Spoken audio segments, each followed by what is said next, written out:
Alright, so Paper Mario Origami King was revealed in a surprise trailer drop a few weeks ago. And this kind of seems like the way Nintendo is just going to do it for the foreseeable future until things kind of go back to normal in the world. And it's an interesting and kind of fun way to drum up some hype and anticipation. Now, as far as hype and anticipation goes, I love the Paper Mario series.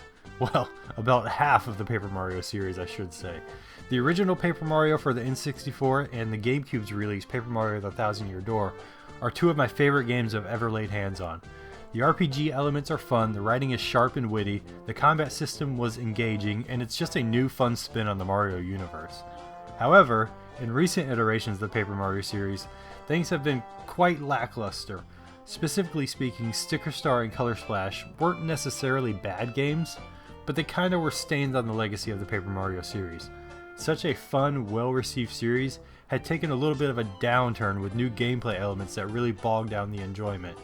Sure, the writing and dialogue was still on point, and the games were fun enough, but many features, most notably certain combat elements, just held the games back from the previous glory.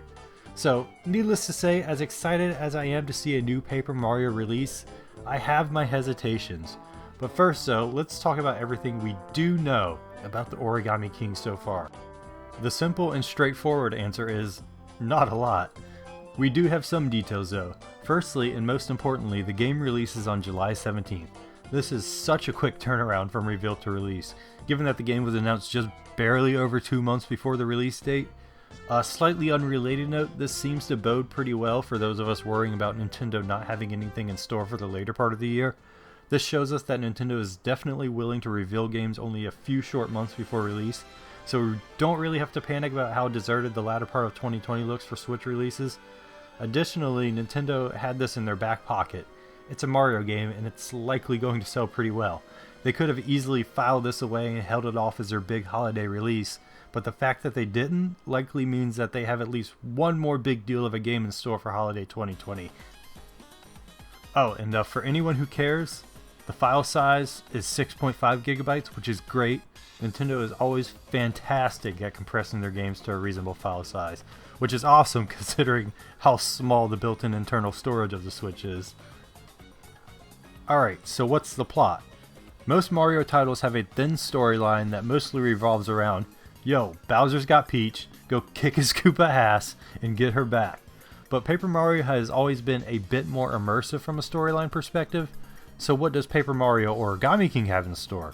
Well, origami is the central theme, obviously, but the Nintendo website has a more in-depth synopsis stating, Mario and Luigi receive an invitation from Princess Peach to attend an origami festival and excitedly hurry to Toad Town, but something's amiss. After investigating the eerily empty town, the duo finds a fearsome and folded Princess Peach. She's been turned into origami by King Ollie, ruler of the Origami Kingdom. With 5 giant streamers under his control, King Ollie binds Princess Peach's castle and transports it to a distant mountain as part of his plan to refold the world. Sounds good to me, I guess. The origami theme is obviously pretty fitting of a Paper Mario game, and I had a real fascination, almost an obsession, with origami as a kid, so I'm intrigued. You got me reeled in, Nintendo, don't let me down. Partners in battle are a feature everyone's enjoyed from past titles. We know from the plot synopsis on the Nintendo website that Mario will be joined by King Ollie's sister Olivia in helping him save the world. Will Mario have additional partners though? That's a little less clear. There are various screenshots and video clips of Mario joined by other characters like Bob-Ombs and Toads, but no certainty that there are actual partners that join him during battles or just NPCs who follow Mario around for a short time. That's to be determined, I guess. Also, judging by the plot synopsis as well, Bowser will be on Mario's side, more or less. The extent of his assistance isn't known, and you never really can trust Bowser, even if him and Mario have a common enemy, so be wary and don't trust him too much. Now, Paper Mario games are RPG games at their core, so therefore we know there will be RPG elements. We don't know exactly what this entails, as not much of that was shown in the trailers or dug up from those obsessive eagle-eyed folks who comb through every little detail in the trailers. What was noticed was it appears there will be some sort of leveling up system as in previous games. It was noticed that in some trailers there were different amounts of HP Mario had in the very same battle in the trailers, so it appears Mario's HP will vary based on how you level up. Additionally, new abilities are an obvious feature we'll see. We've seen Mario's extendable accordion folded arms used to solve puzzle elements, but there will undoubtedly be more. So what's the combat system like?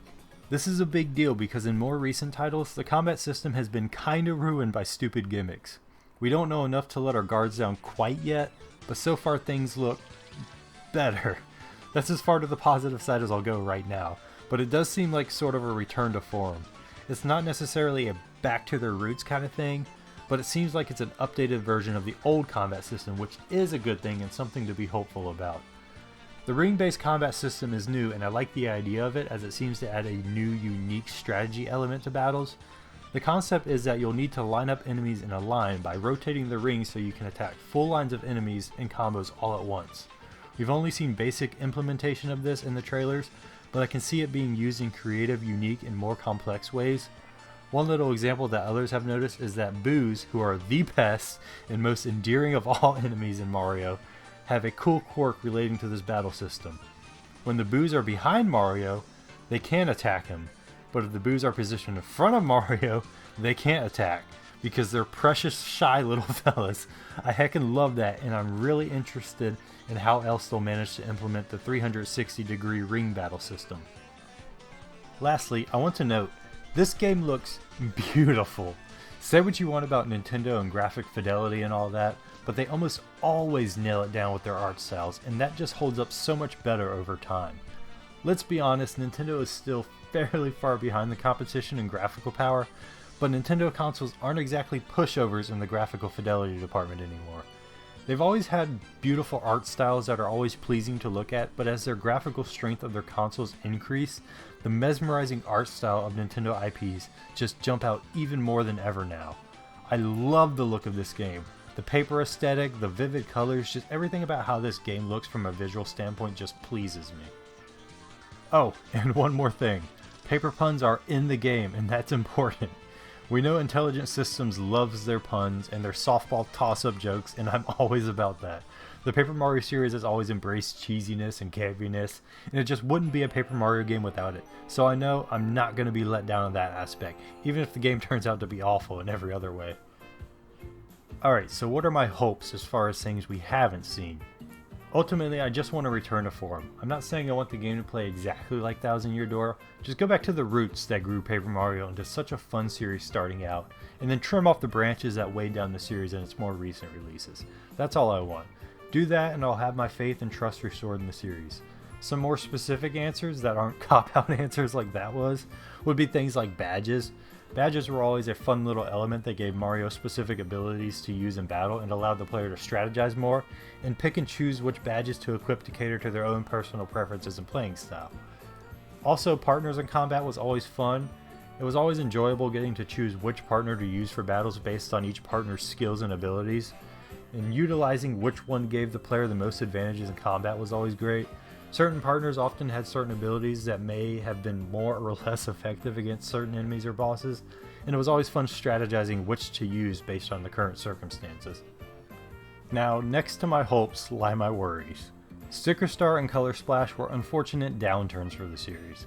While they were still mildly enjoyable games due to the writing and dialogue still being on point enough to keep the games dangling just barely above the pits of mediocrity, the desire to try new things in the series and stray away from what worked in previous iterations really soured a lot of fans of the series. The card and sticker systems of Sticker Star and Color Splash really bogged down the two most recent titles and made combat more of a chore and less of a fun experience. Trying new things and evolving the gameplay mechanics as new titles in a series are released is always advisable. However, it's never good to stray too far away from what people enjoy and what worked in previous titles.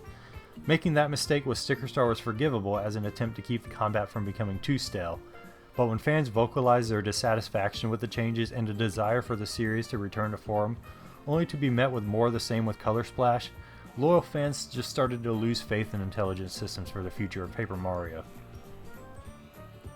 Ultimately, I'm excited but hesitant and cautious. Fool me once, shame on you, Nintendo. Fool me twice, well, that's on me for falling for it again. That being said, I'm a weak beta cuck for Nintendo and will always take my baby back, even despite her breaking my trust, because I can never let go of things I once loved even when I should. So yep, you're damn right I've already pre-ordered and paid for the game. So I'm trusting you, Nintendo and Intelligent Systems. Don't betray my trust again, because if you do, I'll be very, very mad and then complain relentlessly to all of my friends. But then buy your next game again, because I never learned my lesson. I know I'm being an enabler and I'm part of the problem, but screw it. I've wanted a new Paper Mario game for so long, and I just want to believe that it'll be good. Alright guys, thanks so much for tuning in. The upcoming Nintendo release schedule is a little barren to say the least, so we need to get excited about something right now. Paper Mario is it, at least for me. I'm still playing New Horizons daily, but not to the extent that I was. But I know I'll be playing it for a while though, because they're constantly updating it, and just when I can feel myself slipping away and taking a little break, they pull me right back in with new updates. So that's something to look forward to, especially with some of the rumors of what's coming soon, but we'll see about all that. Pokemon Sword and Shield DLC is exciting as well, and that's coming soon. I'm really excited about the BioShock collection releasing this week as well. Anyone who knows me knows just how obsessed I am with that series. Like, it's legitimately my favorite non-Nintendo IP. And now that too is on the Switch, so that's really exciting. And we'll see if we're getting that collection of remastered 3D Mario games that was rumored.